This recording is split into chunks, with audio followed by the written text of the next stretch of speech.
예수님의 순환이 시작되다. 베타니아로 돌아온 다음 날 예수님은 가르치기 위해 성전으로 가셨는데 성모 마리아는 그분을 얼마 동안 동행하셨습니다. 예수님은 다가오는 순환을 위해 어머니를 준비하고 있었고 칼이 그녀의 영혼을 관통할 것이라는 시메온의 예언이 성취될 때가 가까이 왔다고 성모님께 말씀하셨습니다. 그분은 그들이 잔인하게 그를 배신하고 그를 체포하여 학대하고 죄인으로 죽이는 모든 것이 그녀의 눈 앞에서 일어날 것이라고 말씀하셨습니다. 예수님은 이 주제에 대해 오랫동안 말씀하셨는데 성모님은 몹시 우울해하시며 괴로워했습니다. 다음 날 유대인들이 성전을 떠난 후 예수님은 성전에서 공개적으로 매우 진지하게 가르치기 시작하셨습니다.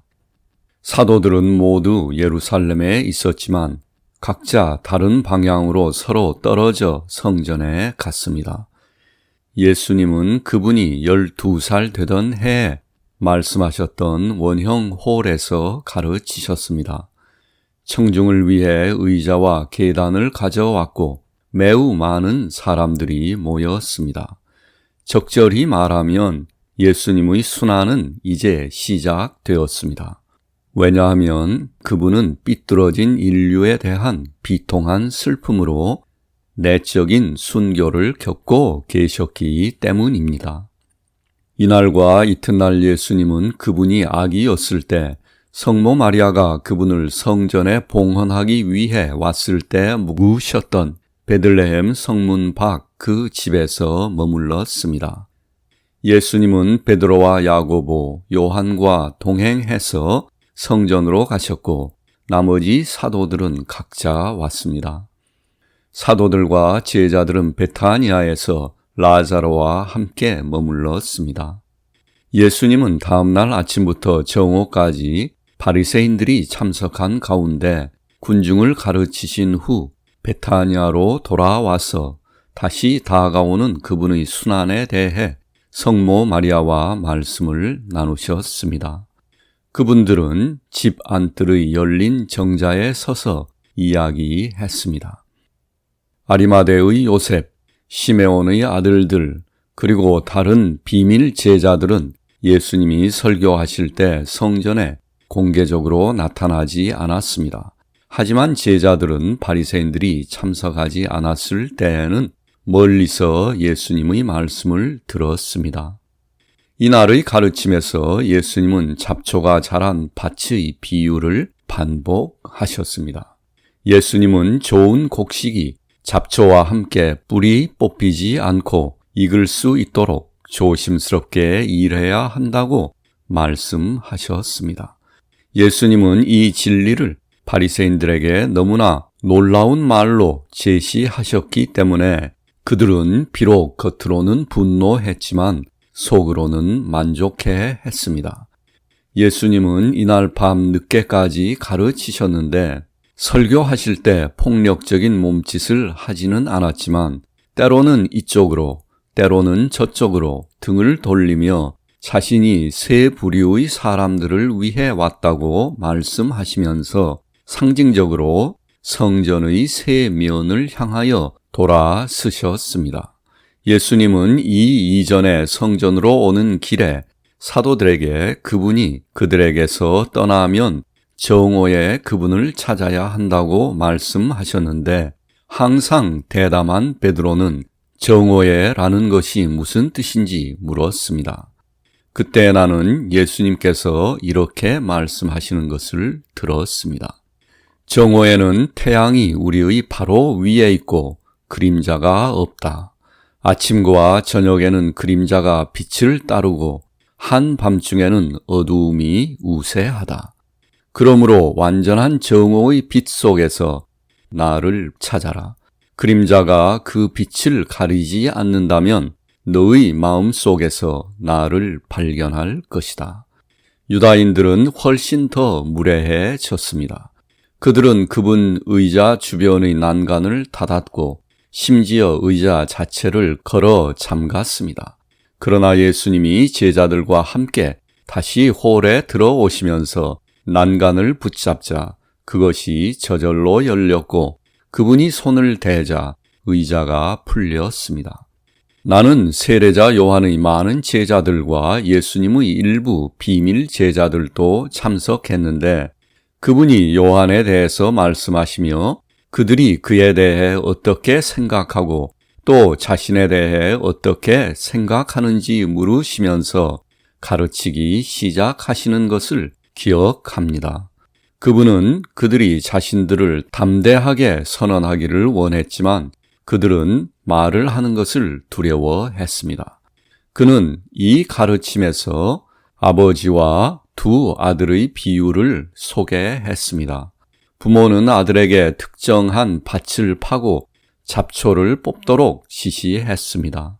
그들 중 하나는 예라고 말했지만 순종하지 않았고 다른 아들은 아니요 라고 대답했지만 회개하고 가서 명령대로 했습니다.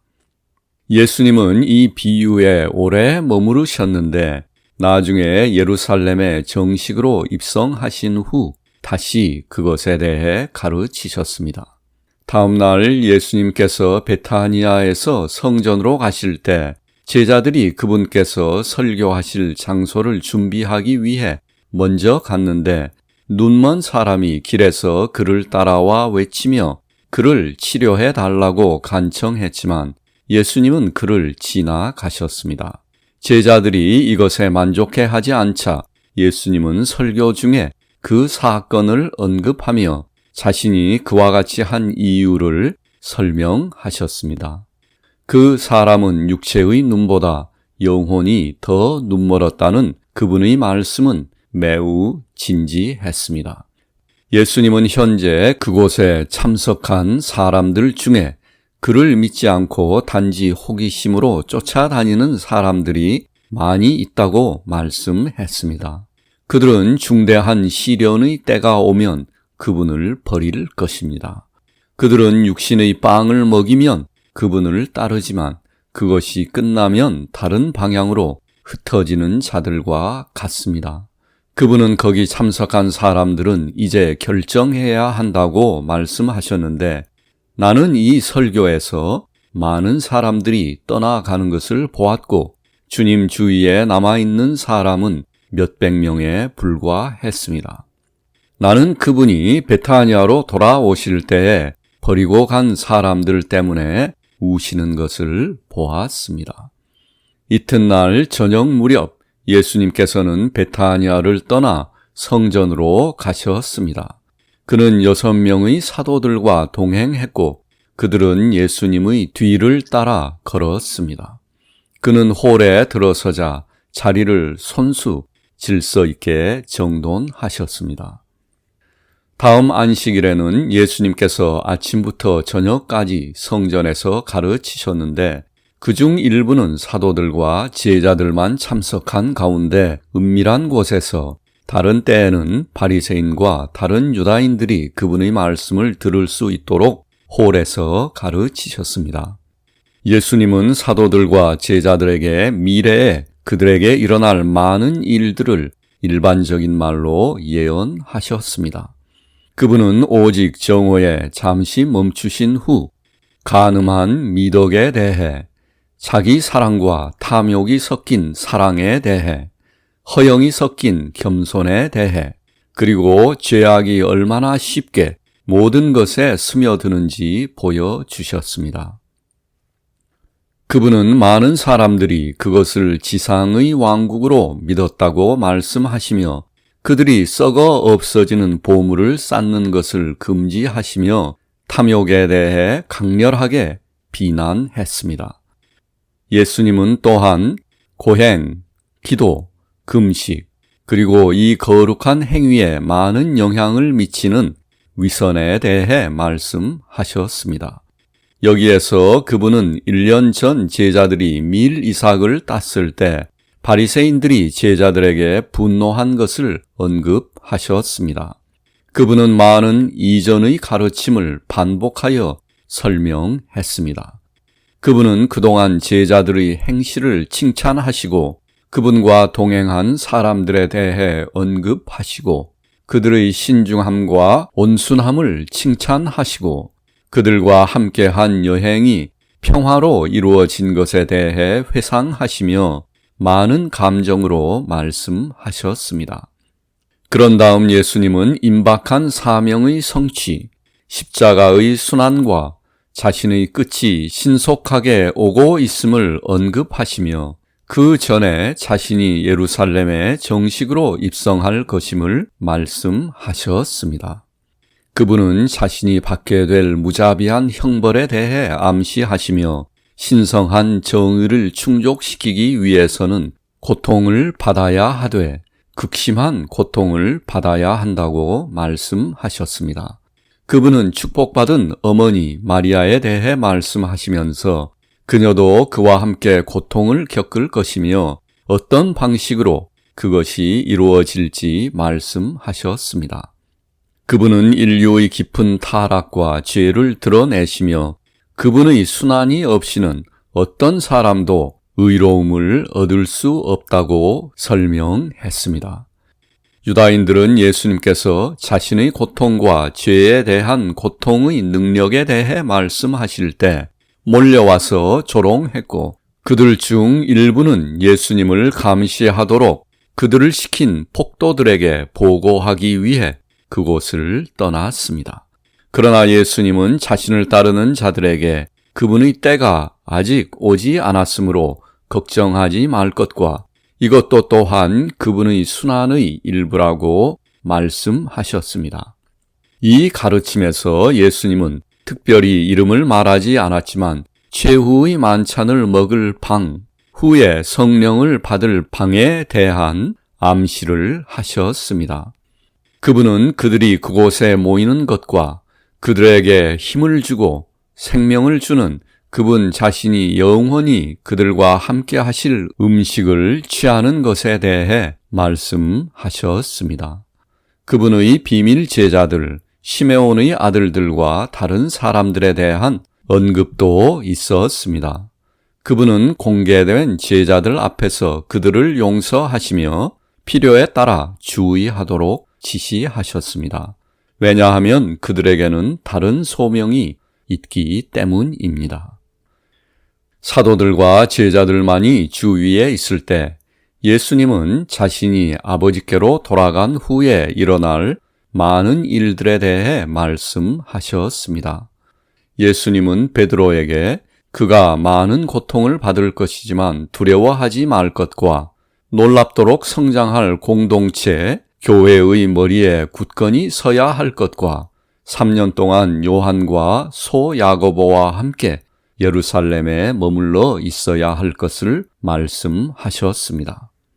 그런 다음 스데파노를 이름으로 언급하지는 않았지만 그분을 위해 처음으로 피 흘린 젊은이에 대해 말씀하시고 또 나중에 그분을 섬기기 위해 다른 많은 사람들보다 더 많은 일을 수행할 한 박해자의 회심에 대해 말씀하셨는데 여기에서도 바오로의 이름은 밝히지 않았습니다. 그분은 라사로와 거룩한 여인들에게 닥칠 박해를 예언했고 사도들에게 그분의 죽음 이후 첫 6개월 동안 그들이 숨어 있어야 할 곳을 말씀하셨습니다. 베드로, 요한, 그리고 소 야고보는 예루살렘에 남아 있어야 한다. 사케오는 갈라드 지역으로 가야 한다. 필립과 바톨로메오는 시리아 경계에 있는 겟수르로, 대야고보와 제자 중 한 사람은 가퍼르나움 북쪽 이교도 지역으로 보내졌습니다. 토마스와 마테는 에베소로 보내졌는데 장차 예수님의 어머니와 그분을 믿는 많은 사람들이 거할 지방을 준비하기 위함이었습니다. 그들은 성모 마리아가 그곳에 살 것이라는 사실에 대해 크게 궁금해 했습니다. 타데오와 시몬은 먼저 시리아로 가야 했습니다. 그들은 모두 완전한 이교도의 도시로 가기를 선호했는데 예수님은 그들 모두가 먼 이교도 땅에서 복음을 전파하기 전에 예루살렘에서 2번 만날 것이라고 말씀하셨습니다. 예수님은 사마리아와 여리고 사이에 마귀의 힘으로 자신처럼 많은 기적을 행하는 사람에 대해서도 말씀하셨습니다. 그 사람은 회심의 소망을 드러낼 것인데 그들은 그를 친절하게 받아들여야 하며 이는 마귀조차도 그분의 영광에 기여해야 하기 때문입니다. 예수님의 이러한 말씀은 마술사 시몬 마구스를 의미합니다. 이 가르침을 받는 동안 사도들은 여느 때와 같이 그들이 이해할 수 없는 것에 대해 예수님께 질문했고 그분은 필요한 만큼 그들에게 설명하셨는데 모든 것은 완전히 자연스러웠습니다. 십자가의 죽음 3년 후 모든 사도들은 예루살렘에서 만났습니다. 그리고 그 사건이 있은 지 약 6년이 되었을 때 사도들은 다시 예루살렘에 모였습니다. 그때 사도들은 사도신경을 작성하고 규칙을 만들고 그들이 소유한 모든 것을 가난한 사람들에게 분배하고 교회를 교구로 나누고 그 후 각자 흩어져 멀리 떨어진 이방 나라들로 갔습니다. 성모 마리아가 세상을 떠날 때 그들은 모두 마지막으로 다시 만났습니다. 그리고 그들은 죽을 때까지 다시 먼 나라로 헤어졌습니다. 예수님께서 이 설교를 마치고 성전을 떠났을 때 경노한 바리새인들은 그분을 돌로 치려고 성문과 길에서 그분을 기다렸습니다. 그러나 예수님은 그들을 피해 베다니아로 가셔서 사흘 동안 더 이상 성전으로 가지 않았습니다. 그분은 사도들과 제자들에게 그들이 들은 것을 생각할 시간을 주기를 원했습니다. 그동안 그들은 많은 부분에서 추가로 설명을 듣기 위해 그분에게 여쭤보았는데 예수님은 그들에게 미래에 관한 자신이 하신 말씀을 기록하도록 명령하셨습니다. 펜에 능숙한 신랑 나다니엘이 기록했는데 나는 이것을 기록한 사도가 요한이 아니라 의아해했습니다. 그 당시 나다니엘에게는 다른 이름이 없었는데 그가 2번째 이름을 받은 것은 세례 때였습니다. 네, 참고로 성경에서 나다니엘은 바톨로메오라고도 불렸습니다. 다음 안식일에 예수님은 다시 성전에서 가르치셨는데 그의 설교는 늦은 밤까지 계속되었습니다. 그분은 자신이 이교도들 사이로 여행하신 것에 대해 자주 암시하셨는데 그들이 얼마나 훌륭하고 그분의 가르침을 기꺼이 받아들이는지 제자들에게 쉽게 이해하도록 하기 위해서였습니다. 이튿날 예수님은 사도들과 제자들에게 개인적인 가르침을 주시려고 강당의 3개의 아치를 닫으셨습니다. 예수님은 이 기회에 광야에서 자신이 행하신 금식에 관한 이전의 가르침을 반복하셨습니다. 그분은 또한 자신과 관련된 과거의 많은 사건을 언급하시며 왜 그리고 어떻게 사도들을 그분께서 선택하셨는지 설명하셨습니다. 그리고 사도들을 그분 앞에 2명씩 쌍으로 세우셨습니다. 그러나 유다에게는 거의 말을 하지 않았는데 그의 마음 속에 이미 배신이 자리 잡고 있었기 때문입니다. 그 후 그는 화가 나서 바리새인들을 만났습니다. 예수님은 사도들에게 말씀을 다 마친 후 이제 제자들에게 향하시고 그들의 소명에 대해서도 말씀하셨습니다. 나는 모두가 매우 슬퍼하는 것을 보았습니다. 예수님의 순환이 가까이 왔습니다. 종려주일 이전에 예수님이 성전에서 하신 마지막 가르침은 4시간 동안 지속되었습니다. 성전은 사람들로 가득 차 있었는데 그분의 말씀을 듣기 원하는 사람은 모두 들을 수 있었습니다. 많은 여성들은 격자로 분리된 곳에서 들었습니다. 그분은 이전의 가르침과 자신의 활동에 대해 많은 것을 다시 설명했습니다. 그분은 베데스다 못에서 행하신 그 사람의 치료에 대해 말씀하시며 왜 바로 그 순간에 그를 치료했는지 설명했습니다. 또한 나인의 과부의 아들과 야이로의 딸을 부활시킨 것에 대해서도 말씀하시며 왜 전자는 즉시 그분을 따랐지만 후자는 그렇게 하지 않았는지 말씀하셨습니다. 그런 다음 그분은 곧 일어날 일에 대해 언급하시며 그분이 자신의 사람들에게 버림을 받을 것이라고 말씀하셨습니다. 하지만 먼저 승리한 것처럼 화려하고 공개적으로 그분이 성전에 들어가시고 아직 말한 적이 없는 젖먹이의 입술이 그분의 입성을 선언할 것입니다. 많은 사람들이 나무에서 가지를 꺾어 그분 앞에 뿌릴 것이며 다른 사람들은 그분의 길에 망토를 펼 것입니다. 예수님은 설명하셨습니다.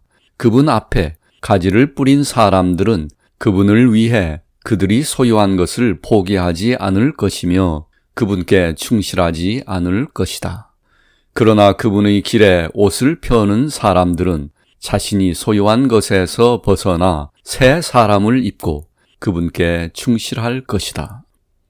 예수님은 자신이 나귀를 타고 예루살렘에 입성한다는 것을 말하지 않았습니다. 그래서 많은 사람들은 그분이 말과 낙타의 행렬로 화려하고 웅장하게 그분의 입성을 축하할 것이라고 생각했습니다. 그분의 말을 들은 군중들은 웅성거렸습니다. 이 가르침은 서기관들과 바리새인들을 불안하게 했습니다. 그들은 가야파 집에서 집회를 열고 누구든지 예수님과 그의 제자들이 거하도록 하는 것을 금지했습니다.